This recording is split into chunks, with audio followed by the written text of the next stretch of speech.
Shalom, Bapak Ibu Saudara terkasih, tetap semangat, damai sejahtera dan sukacita kita senantiasa melimpah di dalam Tuhan Yesus. Ya, baik Bapak Ibu Saudara, hari ini kita akan belajar mengenai baik hidup di dalam iman. Nah, hanya Bapak Ibu Saudara kalau dibilang Kristen itu sebagai agama gitu ya. Hanya kekristenan sebenarnya mengajarkan iman itu sebagai dasar untuk membangun kehidupan kita.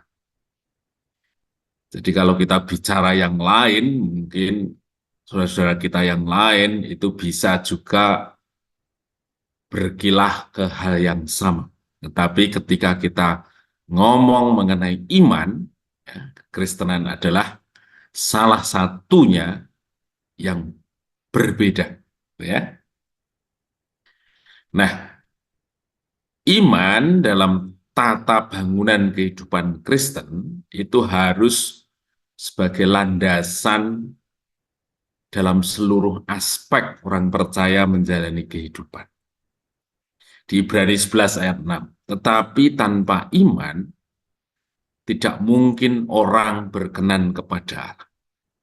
Jadi artinya, sebaik apapun orang, sehebat apapun orang, setaat apapun orang dalam upaya agar dia berkenan kepada Tuhan, itu katanya tidak mungkin, katanya, berkenan kepada Allah. Sebab barang siapa mengaku percaya kepada Tuhan, kepada Allah, ia harus percaya bahwa Allah itu ada. Ini yang mendasari, konsep ini yang mendasari bahwa setiap aspek kehidupan orang percaya, dari waktu ke waktu, ya, dari menit ke menit, hari ke hari, perjalanan orang percaya adalah hatinya beriman kepada Tuhan. Hidupnya didasarkan pada iman.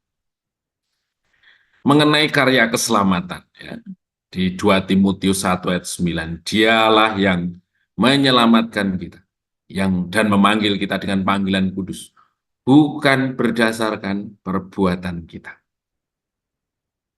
Titus 3 ayat 5, dia telah menyelamatkan kita, bukan karena perbuatan baik yang telah kita lakukan, tapi karena. Jadi kalau kita berbicara dengan orang lain tentang kekristenan sesungguhnya yang menjadi hal yang benar-benar berbeda adalah ketika kita berbicara tentang iman. Ya. Nah, seberapa penting iman tersebut bagi orang Kristen, kita sudah mendapat jawabannya bahwa iman ternyata sesuatu yang mendasari setiap kehidupan kita. Nah, sekarang kita belajar pada satu tokoh gitu ya, yang disebut dengan Abram. Kemudian Allah memberikan satu penghormatan sehingga disebut sebagai Abram, di mana Abraham itu adalah sebagai bapak orang percaya atau bapak orang beriman. Mengapa? Ya, melalui Abraham Allah menggenapi janjinya, dan kitalah ahli waris dari pekerjaan iman yang telah dikerjakan oleh Abraham. Ya, ada dua perintah di Kejadian 12 yang Allah ingin menampilkan Abram itu sebagai bapak orang beriman dengan perintahnya yang pertama, pergilah dari negerimu ke tempat yang akan kutunjukkan kepadamu. Kemudian aku akan membuat engkau menjadi bangsa yang besar dan lain sebagainya, dan engkau akan menjadi berkat. Itu adalah dua hal yang disampaikan Allah kepada Abraham, pada Abram pada waktu itu. Tetapi untuk menggenapi janji itu, apakah Allah men-setting satu perjalanan hidup yang mulus? Ya. Terus yang berikutnya, kalau seandainya tidak mulus, apakah Allah tidak mampu membuat jalan yang mulus bagi kehidupan Abraham sehingga dia dengan mudah untuk menggenapi janji itu? Nah, nyatanya tidak demikian. Justru lahirnya iman, kita bisa melihat itu semata-mata karena proses yang diizinkan Tuhan dalam hidup kita.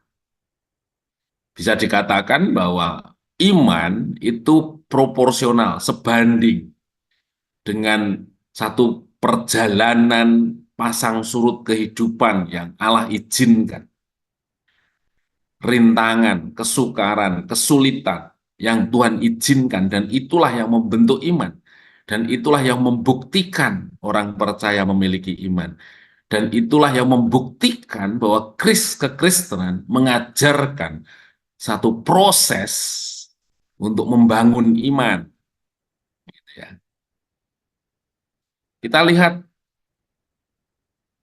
bahwa kalau saya baca di kejadian tentang Abraham gitu ya. Abraham dipanggil umur 75 tahun. Kemudian Abraham diberikan Ishak, anaknya itu pada umur 100 tahun. Tapi dalam kurun waktu 25 tahun, itu seringkali istrinya dibuat semacam putus asa. Abraham sendiri ya pernah kayak benar-benar nggak percaya. Ya. Namun kita juga melihat apakah Abraham yang dikatakan sebagai bapak orang beriman itu menjalani proses yang ada dengan tanpa cacat, tanpa pasang surut. Gitu ya. Nyatanya, ya, Abraham bisa disebut sebagai bapak orang beriman, bukannya dia menyatakan diri untuk meraih itu semua dengan satu kondisi yang selalu luar biasa. Ini adalah bagaimana Abraham menurut saya ada segmen-segmen hidupnya yang tidak inline. Kenapa dia disebut bapak orang beriman? Ya. Yaitu ketika dalam masa penantian yang lama tidak Allah terus janji tetapi anaknya mana gitu kan. Sampai akhirnya Sarah ya mungkin itu mencoba-coba atau benar-benar tulus menyodorkan Hagar sebagai budaknya, dan mungkin Abraham pura-pura nggak mau, tapi akhirnya mau gitu ya. Dan itu jadi persoalan. Dia melahirkan Ismail.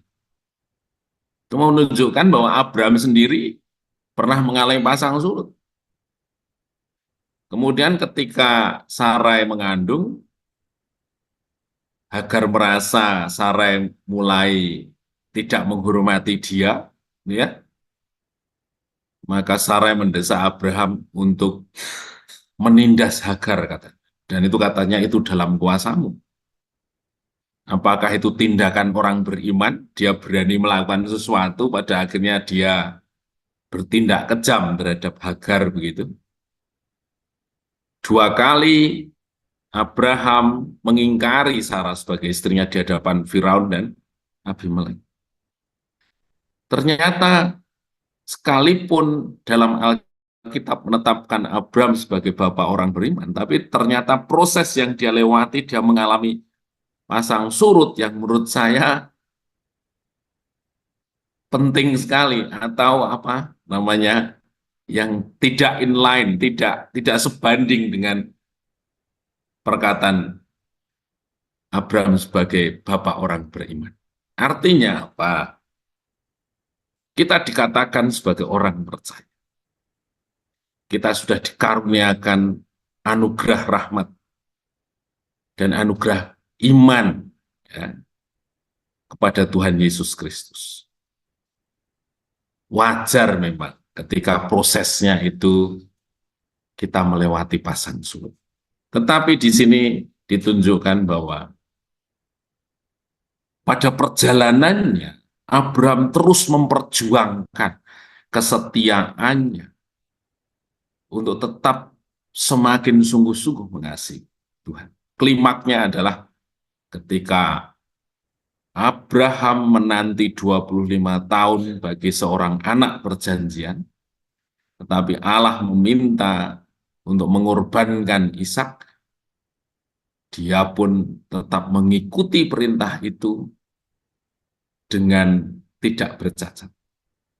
Sampai akhirnya mungkin itu merupakan satu ujian akhir, gitu ya, ujian yang luar biasa bagi Abraham untuk benar-benar dinyatakan sebagai bapa orang beriman, gitu ya, dan Abraham lulus. Jadi artinya Bapak Ibu Saudara, ada hal-hal yang melekat pada kita sebagai orang percaya dalam panggilan kita di dalam Tuhan. Yang pertama adalah memang kekristenan mengajarkan iman, dan iman itu dicapai manakala kita mengizinkan proses kehidupan kita terus berjalan di dalam Tuhan.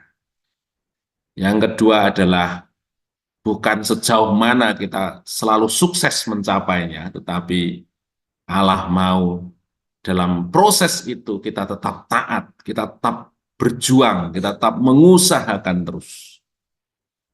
Hingga akhirnya sampai pada panggilan terakhir, kita tetap menunjukkan satu dedikasi yang penuh untuk kita tetap dalam panggilan sebagai orang percaya yang mempunyai dedikasi penuh kepada Tuhan.